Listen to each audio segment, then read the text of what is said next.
তো আজকে আমি রান্না করব। তো বাজারে গিয়েছিলাম, বাজার থেকে বাজার নিয়ে আসা হলো ছোট আলু। তো ছোট এগুলো কিন্তু দেশি আলু, এগুলো রান্না করলে কিন্তু অনেকটাই ভালো লাগে। আর এদিকে আছে ছিম। তো ছিম হচ্ছে শীতের সবজি, এগুলো কিন্তু বাজার সবারই পছন্দ। আর এদিকে আছে কাঁচামরিচ, আর এখানে আছে মানে কাঁচা পাকা দুটো মিলে টমেটো। তো টমেটোগুলো আমি ঢেলে নিচ্ছি, না হলে নষ্ট হয়ে যাবে। তো আমি এগুলো বাজার কিছু রান্না করে আরগুলো ফ্রিজে রেখে দেব।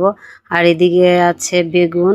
তো এগুলো হচ্ছে শুটকি দিয়ে রান্না করব, এই জন্য কিন্তু চিকন বেগুন নিয়ে আসা হলো বাজার থেকে।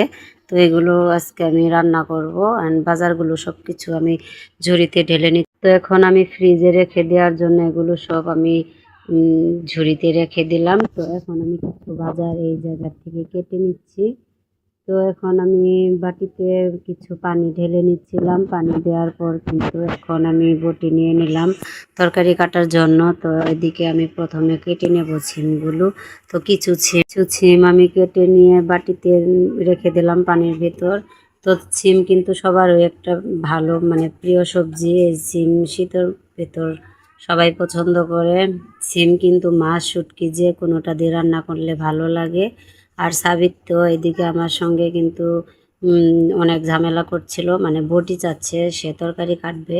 তো আমি তো কিছুতেই তাকে বটি দিচ্ছিলাম না। তো এখন কিন্তু সিমগুলো কাটা হয়ে গেছে, এখন কেটে নিচ্ছিলাম বেগুন। তো বেগুনগুলো বেশি একটা দেব না, মাত্র দুটো বেগুনই আমি দিয়ে দেব। তো শুটকি মাছ দিয়ে আজকে রান্না করব, এ কারণে আমি চিকন চিকন করে সবগুলো কেটে নিচ্ছিলাম। আর এদিকে একটা বাটি নেওয়া হলে এই বাটিতে আমি কিছু টমেটো ধুয়ে কেটে নেব। তো টমেটোটা নিয়ে আমি ধুয়ে নিচ্ছিলাম, ধুয়ে নেওয়ার পরে এখন কেটে নেব। তো আজকে রান্না হচ্ছে টমেটো, কাঁচা পাকা মিলে দুটো টমেটো, বেগুন আর ছিম, এগুলোই কিন্তু আজকে রান্না করে নেব। আর এদিকে দেখতে পাচ্ছেন ছোট আলু, আর ছোট আলুগুলো আমি কেটে নিচ্ছি। তো অফ ক্যামেরায় কেটে নেওয়া হলো। আর এদিকে আছে শুটকি মাছ, শুটকি মাছগুলো ধুয়ে রেখে দিই। তো শুটকি মাছগুলো ধুয়ে রেখে দিয়েছি। আর এদিকে পাতিলে চুলায় দেওয়ার পর কিন্তু দিয়ে দিচ্ছিলাম তেল। তো তেলটা কিন্তু এখন গরম হয়ে গেছে, এখন দিয়ে দিচ্ছি পেঁয়াজ, রসুন আর দিচ্ছি কাঁচামরিচ। তো দেওয়ার পর কিন্তু এগুলো আমি ভালো করে নেড়ে নিচ্ছিলাম। তো আজকে কিন্তু পাকাতে বসে মানে মেঝেতে বসে আমি রান্নাটা করে নিচ্ছি। তো আজকে কিন্তু আমি নিচে ঘুরে রান্না করতেছি। তো নিচে ঘুরে রান্না করার মজাই কিন্তু আলাদা। তো পেঁয়াজগুলো আমি লাল লাল করে ভেজে নেব। তো পেঁয়াজগুলো ভেজে নেওয়ার জন্য কিছু তেল দিয়ে এখন আমি এগুলো লাড়াচাড়া করে নিয়েছিলাম। তো পেঁয়াজগুলো ভাজার অপেক্ষা আমি এখন, পেঁয়াজগুলো তো দেখতে পাচ্ছ বন্ধুরা ভাজা হয়ে গেছে। এখন দিয়ে দিচ্ছি কুসুম গরম একটু পানি। তো পানিটা দেওয়া হয়ে গেছে, এখন কিন্তু আমি দিয়ে দিচ্ছি শুটকি মাছ। তো শুটকি মাছগুলো দেওয়া হয়ে গেছে, এখন দিয়ে দিব আমি স্বাদ পরিমাণ মতো লবণ।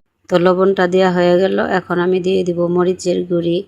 তো শুটকির ভিতরে কিন্তু মরিচের গুঁড়িটা একটু বেশি করে দেব, কারণ ঝাল ঝাল হলে অনেক বেশি ভালো লাগে।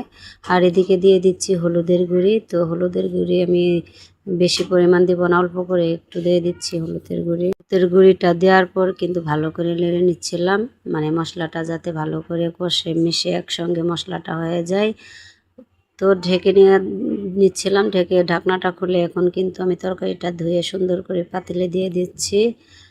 তো পাতিলে কিন্তু তরকারিটা দিয়ে দেওয়া হলো। তো শুটকি দিয়ে তরকারি রান্না করলে কিন্তু ছিম, আলু, বেগুন এবং কি ছোটো আলু অনেকটাই বেশি ভালো লাগে। তো সব কিছুই আমি একসঙ্গে মশলার সাথে মিশিয়ে তরকারিগুলো ধুয়ে আমি দিয়ে দিচ্ছি। তো বন্ধুরা তোমরা চাইলেও কিন্তু এরকম রান্না করে খেতে পারো, দেখবে শুটকি মাছ দিয়ে রান্না করলে কিন্তু অনেকটাই ভালো লাগে শীতের সময়, ওগুলো শীতকালীন সবজি। আর এদিকে কিন্তু ছোটো আলুগুলো আমি ধুয়ে নিচ্ছিলাম। তো ছোটো আলুগুলো খুব মানে সুন্দর করে ধুয়ে নিচ্ছিলাম, কারণ মাটি থাকতে পারে আলুতে, আলুতে কিন্তু অনেকটাই মাটি থাকে, এই জন্যে কিন্তু ভালো পানি দিয়ে ধুয়ে নিব। এখন আলুগুলো উঠিয়ে নিচ্ছি আমি একটা পাতিলে। তারপরে কিন্তু আলুগুলোতে আবারও আমি পরিষ্কার পানি ঢেলে নিচ্ছি, নেওয়ার পরে কিন্তু ভালো করে ধুয়ে নিচ্ছি, ধুয়ে আমি আবার পাতিলে দিয়ে দিলাম। তো পাতিলে দিয়ে দিয়ে আলুগুলো দেওয়ার পর কিন্তু আমি ভালো করে নেড়ে নেব, যাতে মশলাটা খুব সুন্দর করে কষে যায়, মানে মিক্স হয়ে যায়। আর আলু, বেগুন, ছিম এগুলো যাতে ভালো করে কষে একসঙ্গে, এ কারণে নেড়ে দিয়ে নিচ্ছিলাম। আর তারপর কিন্তু ঢাকনাটা দিয়ে ঢেকে দিচ্ছি। তো এখন কিন্তু আমি ঢাকনাটা খুলে নেব, তরকারিটা একটু লাড়াচাড়া করে নিচ্ছিলাম। তো তরকারিটা কিন্তু লাড়া দেওয়ার পর এখন বন্ধুরা দেখতে পাচ্ছ আমি কিন্তু টমেটো কেটে ধুয়ে রেখে দিয়েছি, এগুলো কিন্তু কষানির ভিতরে দিয়ে দিচ্ছি একসঙ্গে। তো টমেটো কিন্তু আমি ছিমের ভিতরে দিয়ে দিচ্ছি কষানোর জন্য। তো এখন ঢাকনাটা লাগিয়ে দিলাম। তো এখন কিন্তু আমি ঢাকনাটা খুলে ওই পাতিলে কিন্তু গরম পানি রেখে দিয়েছি তরকারিতে দেওয়ার জন্য। তো আমি গরম পানিটা দিয়ে দিলাম, তরকারিতে গরম পানি দিয়ে দিলে কিন্তু তাড়াতাড়ি বলক উঠে আসে, এই কারণে কিন্তু আমি তরকারিতে গরম পানি দিয়ে দিচ্ছিলাম। তো গরম পানিটা আমি দিয়ে দিচ্ছি। তো আমি কিন্তু এতটা পানি দেব না, অল্প করে একটু পানি দিয়ে দিচ্ছি, কারণ আমি শুটকি মাছ তরকারি রান্না করব আজকে, তার কারণে কিন্তু আমি পানির পরিমাণটা কমিয়ে দিচ্ছি। তো বন্ধুরা দেখো আমার কিন্তু তরকারিটা খুব সুন্দর একটা কালার হয়েছে এবং কি তরকারিটা রান্নাও শেষ। তো গরম ধোয়া ওঠা তরকারি দিয়ে কিন্তু ভাত খেলে অনেকটাই ভালো লাগে। তো আমার কিন্তু তরকারি রান্নাটা কেমন হলো বন্ধুরা কমেন্ট বক্সে জানিয়ে দিবে। আর এদিকে কিন্তু তরকারি রান্নাটা শেষ, আমি চুলা থেকে নামিয়ে নিয়েছি। তো তরকারি কালারটা কেমন হলো, এখানে ভিডিওটা শেষ।